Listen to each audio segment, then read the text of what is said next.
When Gohan was initially called upon to defeat Cell, there was much speculation he would take the reins from his father as the lead protagonist of the series. Though we know now this not to be the case. What if it was neither he or Goku to take the primary focus moving forward? What if someone else, albeit familiar to us today, were given a much more prominent role than they currently play?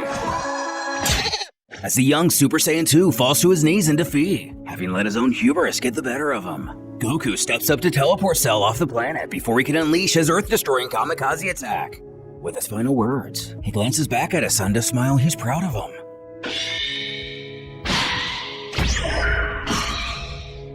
And as we're aware, he takes him to King Kai.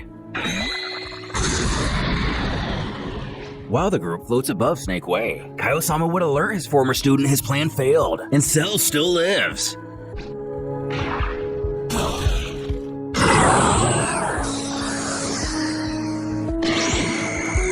Cell's cutting down Trunks.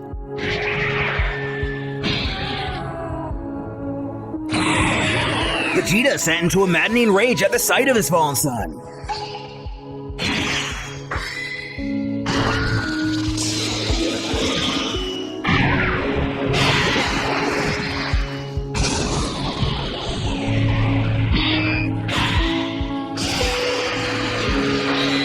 Gohan calls for the others to protect themselves from his furious onslaught.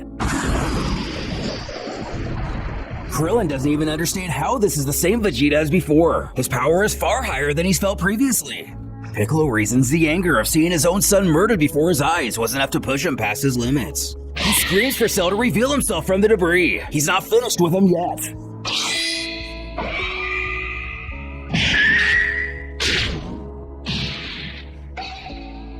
Although surpassing his limits, it's still not near enough for this enemy. In deciding this beating was too little, the villain scowls. As usual, you're so pitiful you can't even honor the memory of your tragically deceased son.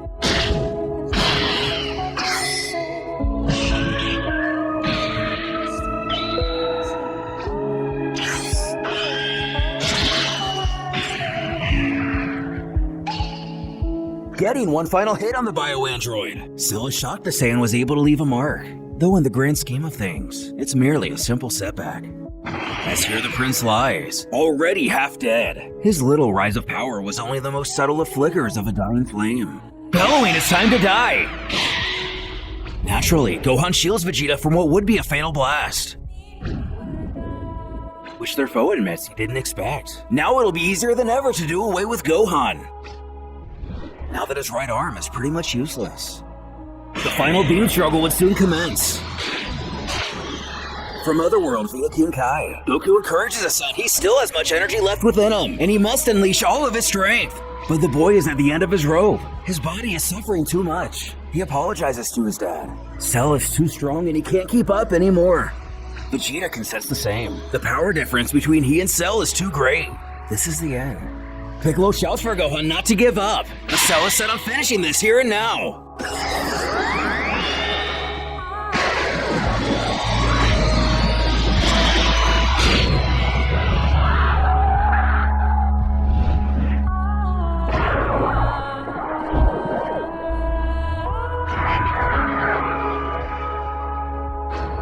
With that push, the young Saiyan is no more. Clenching his fist, Goku pleads for the forgiveness of his friends and family. This is all his fault. His victory all but assured. The villain cackles the final hope of Earth has gone up in smoke. The end is near for these remaining vermin. Even though he used a lot of energy against Son Gohan, they still don't stand a chance in his wake. He will annihilate them all.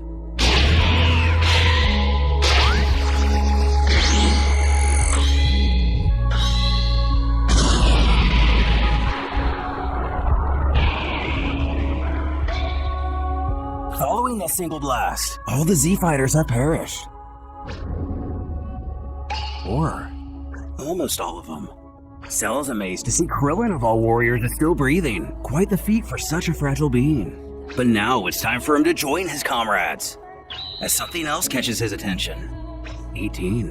Krillin can already tell what he's thinking and pleads with the monster to kill him in her place. Just leave her alone. He mutters that Son Goku is dead, and he himself has reached his perfect form. This android has no further purpose of existing, screaming for Cell to stop.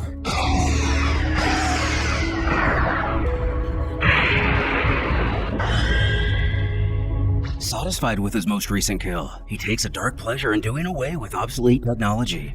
The final Z-Fighter sobs for what has been lost today, cursing the Cell has murdered everyone who was willing to sacrifice themselves, so just blow up the Earth already and get it over with. But this confuses the android, asking, blow up the Earth? That's not my goal.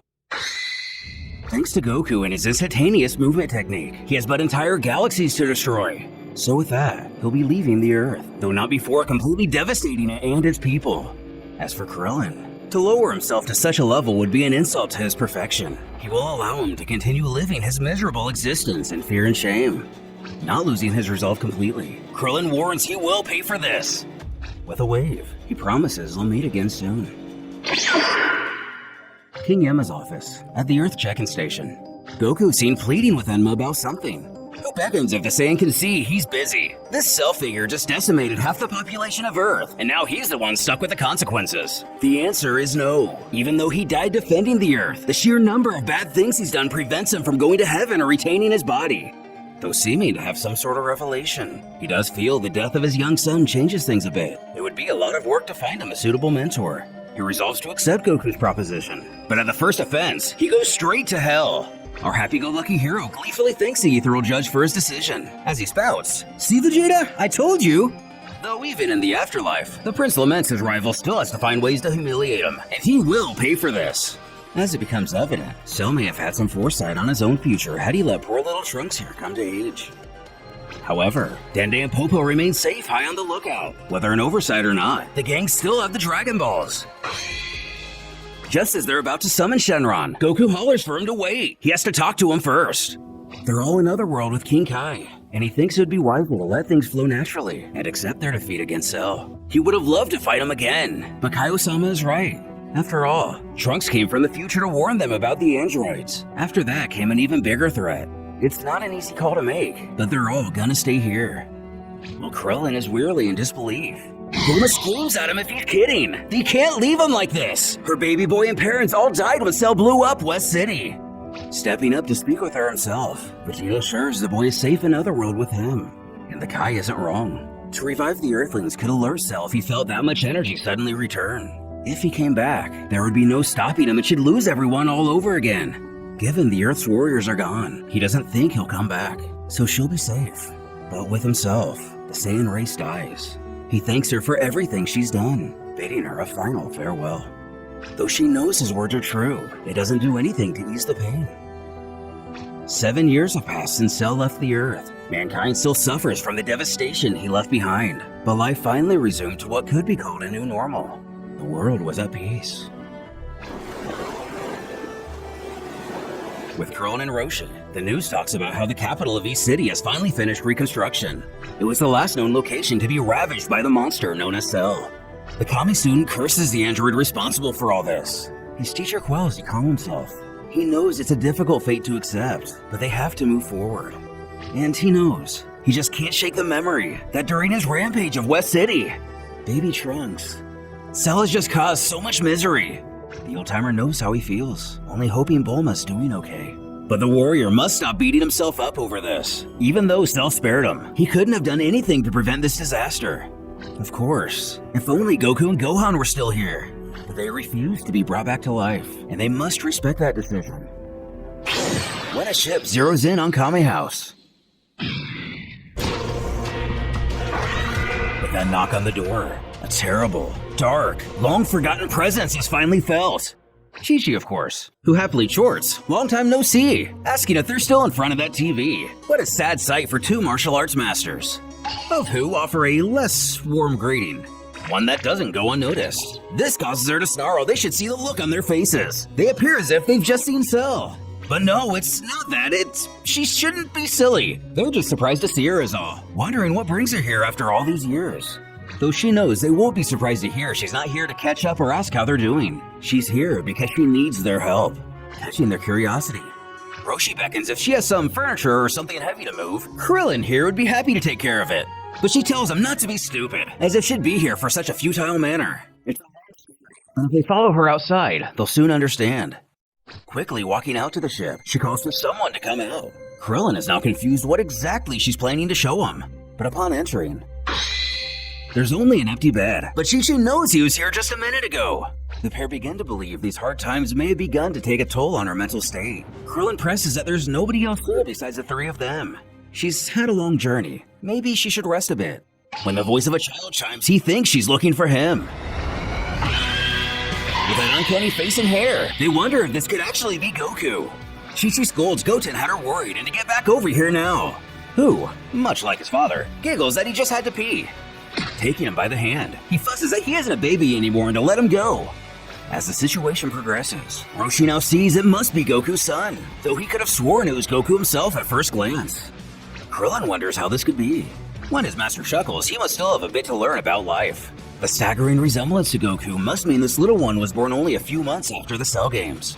Introducing what appears to be a much less coy Goten, his mother urges he introduce himself properly to his dad's friends, who eagerly states, "Hi, I'm Goten. I'm 6.5 years old and I love fighting in video games. Nice to meet you."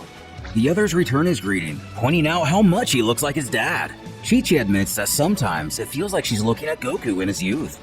The hermit now sees the reason for her visit, though can't help but ask what caused her to wait all these years. Which should be obvious to the both of them. Neither one of them are good role models. They would have shown the same bad influences as they did on Gohan. But she didn't merely bring Goten here for them to finally meet. She wants them to train him. With the vast majority of Z-Fighters gone for good, arguably the most overlooked character in all of Dragon Ball, maybe Earth's most promising hope,